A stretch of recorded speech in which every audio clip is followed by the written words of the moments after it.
Hey, it's Eldon back here for another episode of Crazy Dad's Garage, and we're going to do another tool restoration today. In my old tool pile, I have these two little pipe wrenches. And when I say little, you look at the picture and you go, well, that doesn't look little, but here's my hand. So, yeah, you can see they're pretty tiny. And I don't know that they're really old necessarily, but they're old, outdated, and we'll make a fun restoration video. So, looking at them, I didn't see much identification on them except this one has a little thing there that you probably can't read, as usual, up close, but it says right there, it says made in Germany.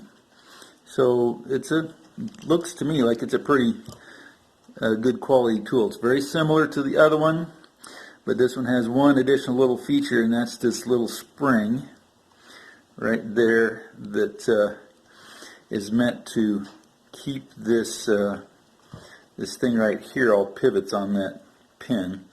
And on the other one, there is no spring to hold it there, so it's much more free to pivot around. This one, it kind of controls the pivoting. So anyway, we're going to launch in here and clean these things up and probably put a fresh coat of paint on them where they were painted and just get them back into shape. It's not something that I use a lot or will use. Anything I've ever done that requires that small of a pipe wrench, I usually have another wrench that works better on it. So anyway, they're old. It'll be fun to clean them up and put them back into good condition, and maybe we'll go overboard a little on them. I don't know. We'll see. So I'm going to switch the camera around and show you how they come apart as far as I can and will get them. I'm not going to take that pin out on either one of them. But anyway, we'll flip the camera around and show you how they come apart. Alright, we're back here.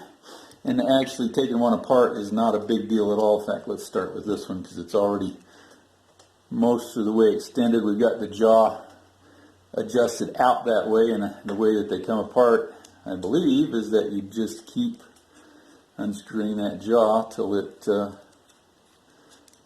comes loose, and there you have it. We have the jaw out, and then the little round adjuster ring comes out, and that's probably about as far apart as I'm going to take them. This pin, I think, is swaged out on both ends of it. It's bigger on this side, so it was obviously driven through that way, and then I think they smashed it on this side to make it to where it won't come out.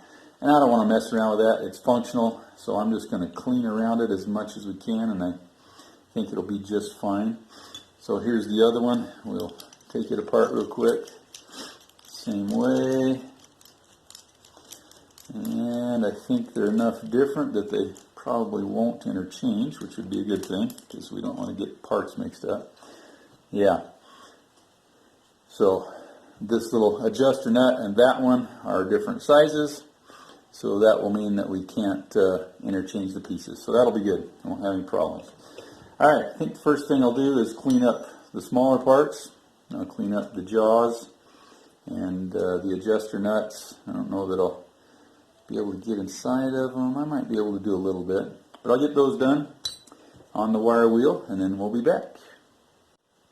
Alright, so we're part way through here. It's kind of fun to see some before and after stuff. So these things get too hot to hold after you're doing much on them, so you got to let them cool off. But anyway, there's the before side, how rusty and cruddy that was, and this is the after side. Is it cleaned up really nice on the wheels there? I think that's going to be really cool. Get back and do the rest of it. So there's that one. Here's the other one. Nice thing is, in this cleaning process, we found a little bit of writing uncovered there. This one was made in the USA. It's a B14 is probably the model number, and this says it's 8 inches long right there. And over on this side, interestingly enough, it's got some adjustment marks here on it. Starts out at 1/8 inch, 1/4 inch, 3/8, 1/2 inch, and 3/4. Just to tell you how to get the thing adjusted. So it's kind of fun to be uncovering that kind of stuff under all that rust and corrosion stuff. So anyway, there we go. We'll finish cleaning those up and then get on to the adjustment nuts. Alright, got them all cleaned up here all the way around, so that's looking nice. Let's see, on this one, this was the made in Germany one. We uncovered these, this printing on or stamping on here. It says guaranteed steel, and I just saw another little spot I need to clean up better there. Alright, it's got an 8 in here, again for that 8-inch long one. This one cleaned up really nice too. I don't think we discovered anything we hadn't already seen on it, but I'll make a comparison here between the two. So, having been somebody who used one of these a lot, especially the bigger ones, this one has much deeper teeth on it. I think you can probably see that there than this one does. This is very shallow. I think it still worked out just fine, but in my mind, this one's probably going to be the stronger, better one, and besides the fact that it's significantly bigger. Doesn't necessarily mean that, but I think this one would be my preference if I was picking a tool. Another thing that I noticed on the smaller one, if you look real close, those teeth on it are actually still very sharp. Now they don't have to be sharp like a knife, but they need to have a sharp edge on them so that as you crank on things, they bite into the steel of what you're trying to turn. And I'll tell you from experience that this is where your pipe wrenches wear out, especially on my bigger ones. And there may come a time when I need to go in there with a file and touch those up so that they are in better shape here. Let's see if I can. So I would set this, and you got to watch what the angle is there, but you might want to go in and just clean them up a little bit on each one of those teeth, like that. We'll just do it here just for the sake of doing it.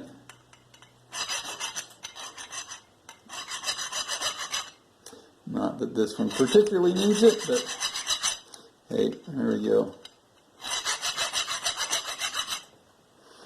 So that's got them even sharper than they were. That's always a really good sign. This one has seen some more use, I think. Actually, I don't know. As I look at it, it just may not have been manufactured with as sharp of teeth. Although I am seeing a little bit of a ridge right there, so we'll knock that ridge off. See if it's on that side. It's not. So do that, touch it back up with the wire wheel again, and those parts will be ready to reassemble or paint or whatever it is we're going to do with them. I haven't decided that yet, but we'll see. So there we go. I got these two rings cleaned up all around the outside. I'm still going to get a battery terminal cleaner that has a wire brush that's circular, and I'll stick it inside and just clean out some of the rust. I won't anywhere near get it all done. And this one's got a little bit of printing stamped into it too. Trying to see what it says, but I don't know. There's an 8 for an 8-inch and an R. Well, it looks like another 8 probably, so don't know that that particularly means anything. This one is an even simpler version. It doesn't have the groove around the middle of it like the other one had, and is actually thinner this way. So probably along with that thing being smaller, this is too, and therefore a little bit less strong. But anyway, again, I'll clean that out with the battery terminal cleaner. Probably go do that right now.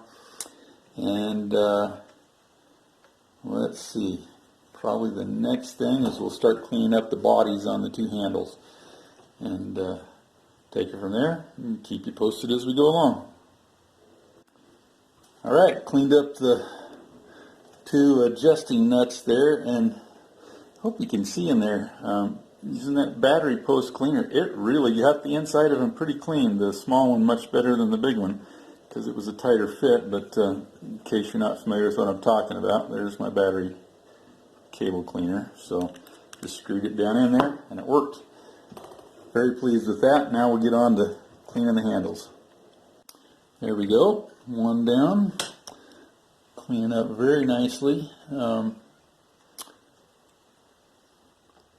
All the rust is coming off, and it looks like I can get to everything except what's inside of the hole where the adjuster nut and the bar goes, and we won't be able to see those anyway once we're done, so I'm not too worried about it. Besides, they're not in that bad of shape. Although, yeah, I have to have a smaller brush to get in there than that. But anyway, there we go, one down. Now we'll start in and clean up the other one. Maybe I'll do one side of this so I can get a before and after shot. Makes it more fun. Alright, back again. There's our before side of the wrench, and there's our after. It's cleaned up really good. This one, interestingly enough, the paint is much harder to get off than on the other one, and I don't know if that's the type of paint it is. I don't think it's powder coated. I think it's too old for that. But anyway, it's coming off. Just takes a little bit of extra time on the wheel. So get it off. We've uncovered an 8 stamped in it here and an 8 right there. I do have a spot here, down in here. I can't get 100% of the paint out of it. So turn it around there. You can maybe see a little bit of the red paint in there. But we're getting most of it, and the time I flip it over the other side, we'll get a whole bunch of it gone. So anyway, get back there and wrap up wire wheeling this one. Alright, got them all cleaned up on the wheel. There's this one, all the way around on 4 sides now. So interestingly enough, I talked about how this one had that spring built into it, and I didn't think the other one did, right? Well, as I've been cleaning on it, I found out that this one does have a spring. It's held in place right there, and you can maybe see the end of it down in here. But it's a different kind of spring, but it kind of does the same thing. It lets that thing rock back and forth there. So this one's had a little bit more wear and tear on it. I'm seeing some ridges that have been pushed up here from the nut being tightened against it and then cranked on pretty hard. So it has seen a little bit of use. And then, you can see this on the camera. Look down there. See, we've got a little bit of a bend in it. So somebody has either run over it with their truck or put some pressure on it somehow or something. But I'm going to go take the hammer and smack on it a time or two here and get that straightened back out. And then I'll probably hit this spot with the file on both sides. Probably look over both of them and see if there's anything like that. Touched up a little bit, maybe touch up the teeth. So we'll have that done, and then I got to figure out what I'm going to do about painting them. Not totally sure. Most of the ones I see and that I have are red bodied. I have seen a few silver ones, but most often they're aluminum. And I don't really want to paint it silver, but I might see if I've got some red or orange around that'll work. We'll paint those up, and then I'll keep the machine surfaces cleaned off there.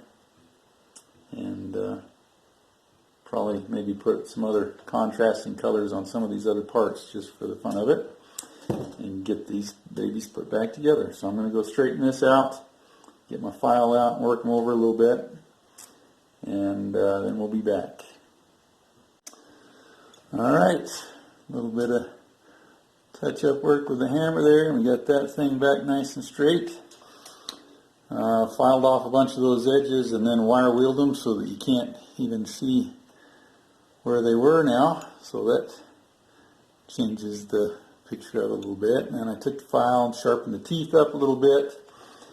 And there we go. Those things are all cleaned up and ready. Now I got to figure out what I'm going to do about painting them. That'll be my next step.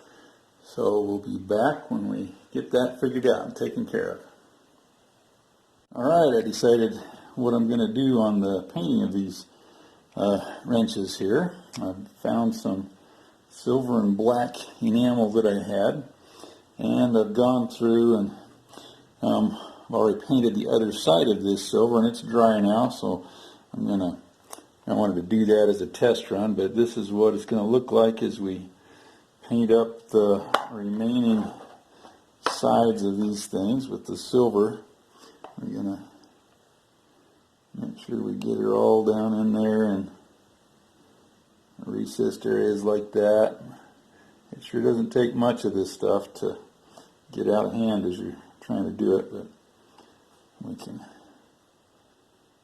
get that coat on there.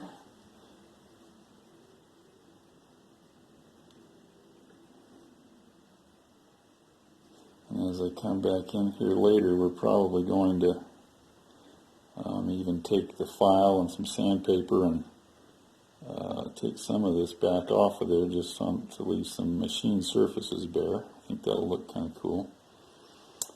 Let's see. And now we're going to have to set that down and do the rest of it that way.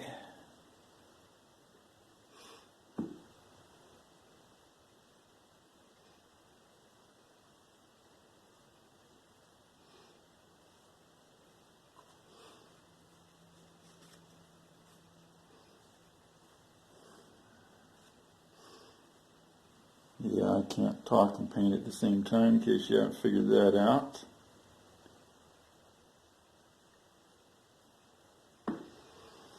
Put that on like that and hope that it flows out good so that the marks kind of disappear. But there you go, that's what we're going to do. I think you can see them over there. These are the adjusting nuts, and I've already got them painted. I have still have to do this other piece here in silver, and I have painted.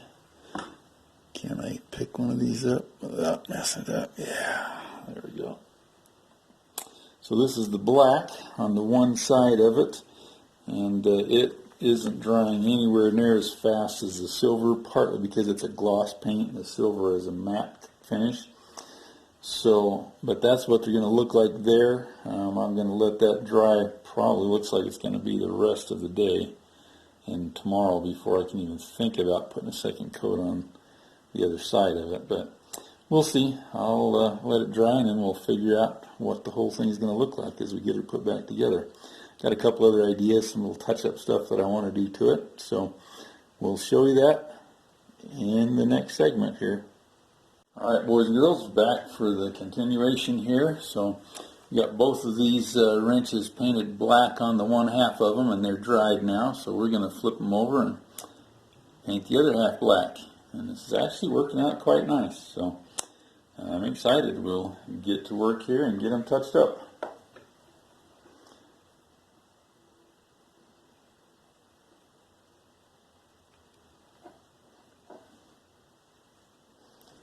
Yeah, I don't know how much commentary I'm going to give on this, but you'll get to see us doing it, and hopefully it shows up enough that it's interesting and entertaining. We'll see. I don't know about everybody else that watches this, but I'm a tool guy. It's kind of a obsession with me, I guess. When you've worked in the industries that I have your whole life, you kind of get to the point where you feel like tools are a security blanket, I think, and you just can never have enough tools. At least it's kind of been the way my life has worked, and I have several friends who are kind of the same way. And so we're always collecting tools, and it goes from just being, I guess, an obsession that allows you to make a living to then kind of being what this is, where it's kind of a fun little thing to do from a collector standpoint too. So again, I'm not restoring these in the traditional sense of the word restoration, where I'm trying to make them be back to original or anything like that. I'm really much more interested in cleaning it up, making it functional, making it look cool. And so these are not the original colors. Most pipe wrenches that I've ever even seen have been red. And so black's not kind of the normal color for a pipe wrench, but you know what? It works. And it preserves it, and that's really what we're after here, is the preservation thing. one along and get it where it's nice and pretty looking.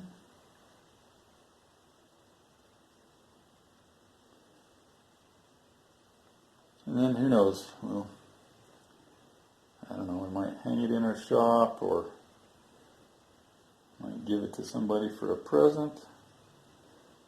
Who knows? I don't have any clue.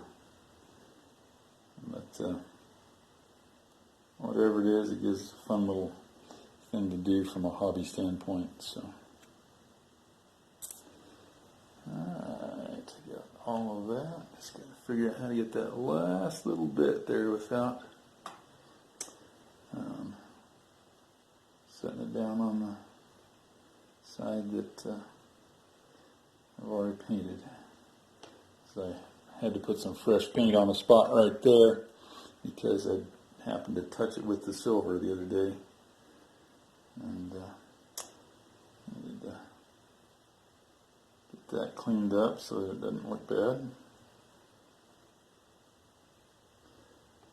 So that means I can't set it down on that side without hanging that corner over something, and maybe that's all I'll have to do is hang it over.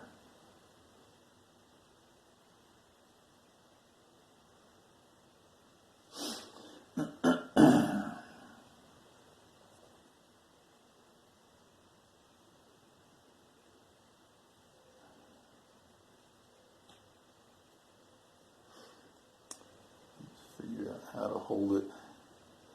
The whole time's pretty tricky, especially when you get down to the very last parts and you gotta get in a little place like that. And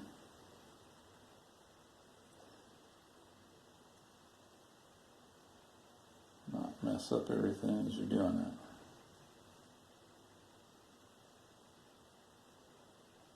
that. Just about got this one.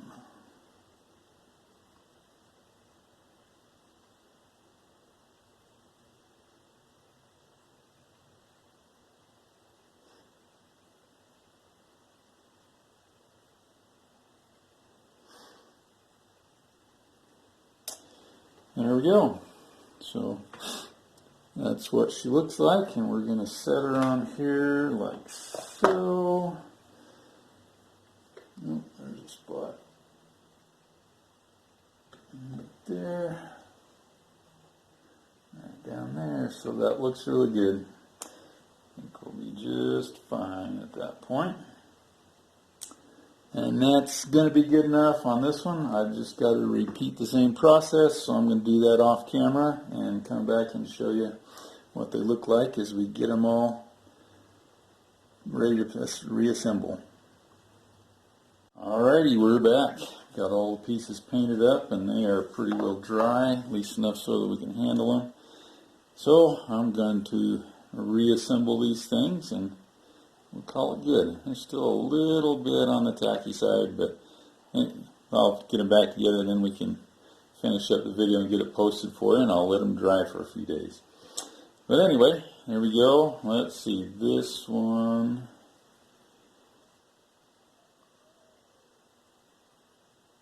is this piece right here. So we need to get that put in there. Get that adjusting nut in there. That's what I wondered. You're probably not going to be able to see this real well. There we go. That's a little better. Get it in there and get it started cranking down. That's working out really good. Well, there we go. One of them put together. That looks pretty sweet, doesn't it? I toyed with painting some of the raised numbers in here, contrasting color, but actually when I tried it, it didn't work out well, and it was going to look more messy than just leaving them this way. So that's going to be my finished product right there, and I think that looks really cool. It's a lot nicer than it was when we started on it. There's a hole right there. I'll probably hang it on a nail or something for my collection. Put that one down, get this other one here. Again, we'll put our adjusting nut in there. Get the jaw down in and get the thread started. There we go.